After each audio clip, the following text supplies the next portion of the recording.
Too much mud, sipping on drink the reaper, nigga. Scroll through pictures of myself, gotta face my demons, nigga. If no one else, I'ma do it myself, I plan to leave a nigga. Front on, I'm gon' lead on my own. Hustlin', ballin', got it right now, I'm strong. Yo, what it do? It's your boy Kevin TV, man. We back with another video. We back with another reaction. Today's video, this title is The Day Larry Bird Showed Scottie Pippen Who Is the Boss. We finna get into it, man. If you're new to this channel, make sure you like, comment, and subscribe. Comment what video I want me to react to next, or DM me at Cavis on IG what video I want me to react to next. And I'm gonna do it. I always keep my promise, man. I'm gonna do it. So yeah, man, we finna get into this video. Get your popcorns ready, cause we got another Larry Bird story. We finna do it. We finna get into it. Let's go. Scottie Pippen thought he was ready. The Bulls were on a tear, 12-2 in their last 14 games, and Pippen was gaining confidence. But then he ran into Larry Bird, a man who didn't just beat you, he embarrassed you. On this night in 1988, Bird didn't just show Scottie and the Bulls who was boss. He schooled him, humiliated him, and made him question everything. This is the story of the night Larry Bird put Scottie Pippen in his place, and the brutal way he did it. Let's break it down. Right from the jump, Larry Bird was on a mission. He was slipping backdoor along the baseline, creating perfect looks for his teammates and orchestrating the Celtics offense. Meanwhile, Robert Parrish was putting on a clinic in the paint, spinning past Corzine for a smooth 2 points. Bird wasn't just a problem offensively, he was also a defensive menace, showing the kind of grit and hustle that had defined his recent stretch of games. Chicago finally broke through with a Jordan putback off a Vincent missed three-pointer, but Bird's off-ball movement was relentless. He was constantly slipping his defender, getting just enough separation to nail those mid-range pull-ups. While Bird was cooking, Kevin McHale was going to work in early offense, punishing the Bulls with his post-up game. For Chicago, Corzine was battling down low, keeping them in it with some solid work in the post. The Bulls also pushed the pace whenever possible, with Vincent finishing through contact on the break, but Bird was just starting. He found a passing angle at the paint, took full advantage of the space he created by slipping his man, and floated in another bucket. The Bulls tried to counter, with Sellers cleaning up on the offensive glass and making sure Chicago capitalized on their second chance opportunities. The Bulls were hanging tough early, with Jordan finding a cutting Oakley for a smooth layup. But on the other end, Bird was the engine. Off a sideline inbound, he used a pin down to get separation, rising up for a long two from the left corner. And when Boston pushed the tempo in transition, Bird showed off his court vision, going over the head to Parrish, who drove in for an easy bucket. Bird kept facilitating, this time finding a cutting Ainge along the baseline for a quick jumper.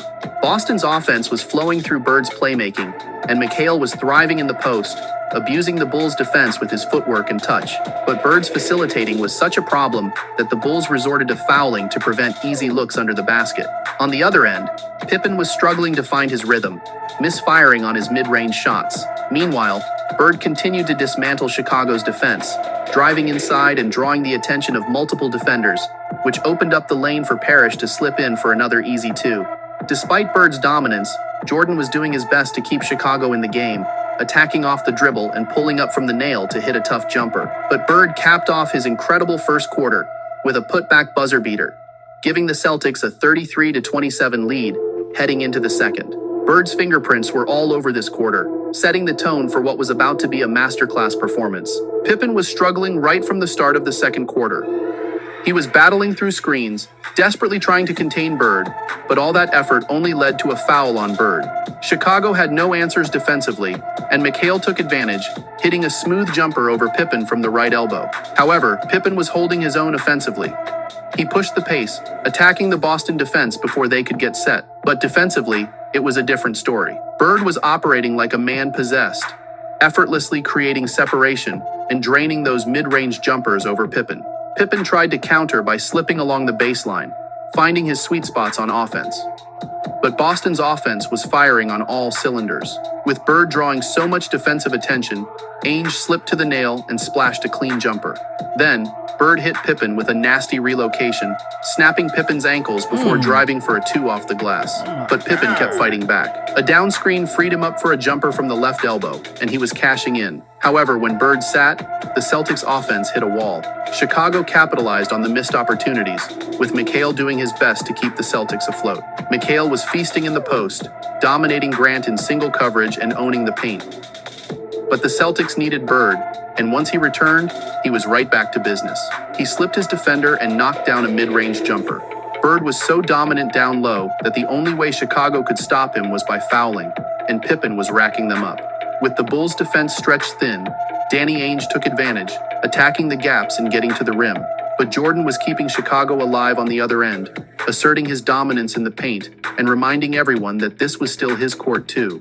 Pippen came out aggressive, using a screen to get that much-needed separation from Bird and drilling a jumper from the right elbow.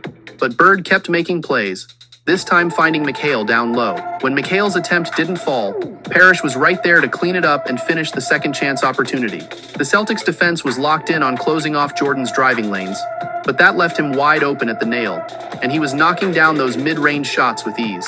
Meanwhile, Bird was relentless in his off-ball movement, slipping away from Pippen and finding space to dominate the mid-range game. On the other end, Corzine was getting it done in the paint, posting up and hitting a smooth hook shot over the Celtics' defense.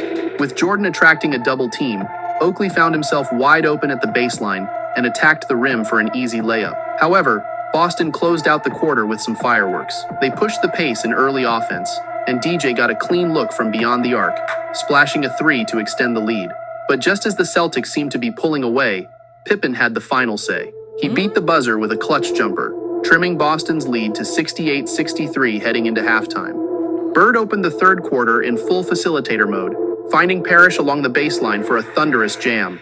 With the Bulls still packing the paint, McHale adjusted by kicking it out to DJ, who nailed a jumper near the nail. On the other end, Jordan missed a shot at the right elbow, but Oakley was right there to clean it up and capitalize on the second chance opportunity. But Bird was unbothered. He went around his screen and fired from the right elbow, cashing in yet another jumper. The Celtics continued to use McHale as a decoy. With McHale drawing a double team down low, DJ was left wide open under the basket for the easy bucket. Bird then relocated to the right elbow, and with Sellers arriving a step too late, he finished through contact, showing his physicality and poise. Chicago responded by clearing out the strong side for Jordan, who hit a long jumper in rhythm.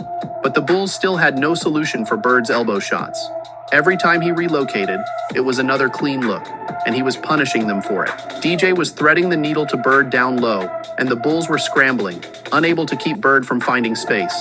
Meanwhile, Boston was sending doubles at Jordan, but that only left Pippen wide open on the weak side, and he took advantage, driving the baseline for a layup. But those screens freeing up Bird were a nightmare for Chicago's defense. Bird kept working his way through the screens, finishing through contact and drawing fouls.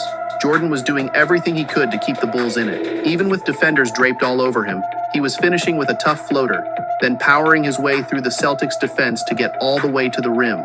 But Boston's offense kept slicing through the Bulls' double teams, with Bird and McHale finding DJ at the nail for a wide-open jumper. Bird was still the engine of the Celtics' attack, racking up 14 points in the quarter and pushing his game total to 34 points. To close the quarter, Bird capped it off with a relentless drive to the cup. Boston was firmly in control, with Bird dictating the flow and Chicago still searching for answers. The final quarter started with Jordan continuing to be a problem down low, muscling his way through defenders and finishing strong.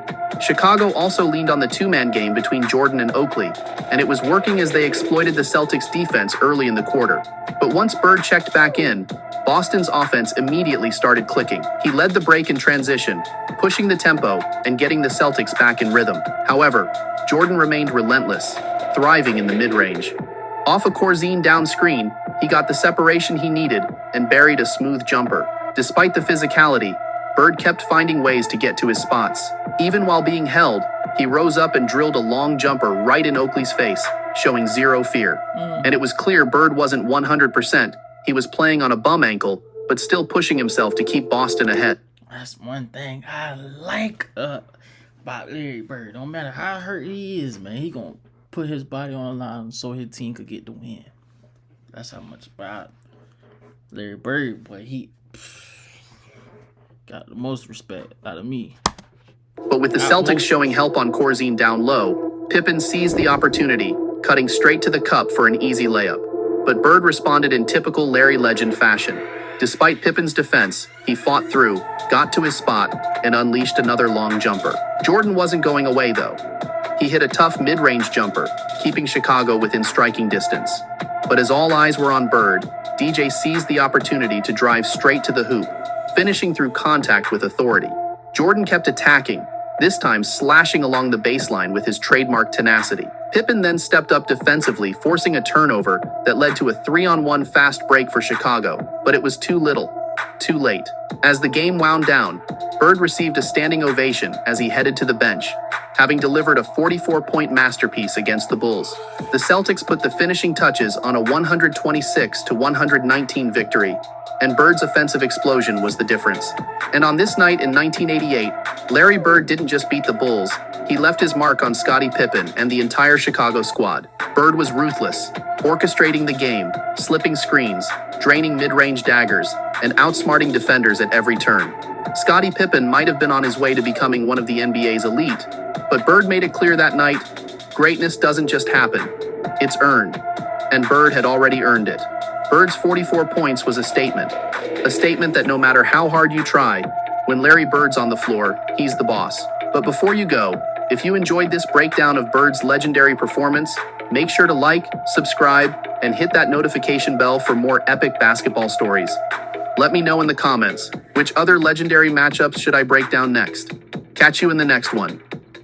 Hey y'all, y'all like, comment, and subscribe, and we gonna get into it. We gonna react to more videos like this. So yeah, we definitely gonna get into that more. Larry Bird, definitely. But yeah, man, see y'all next video, man.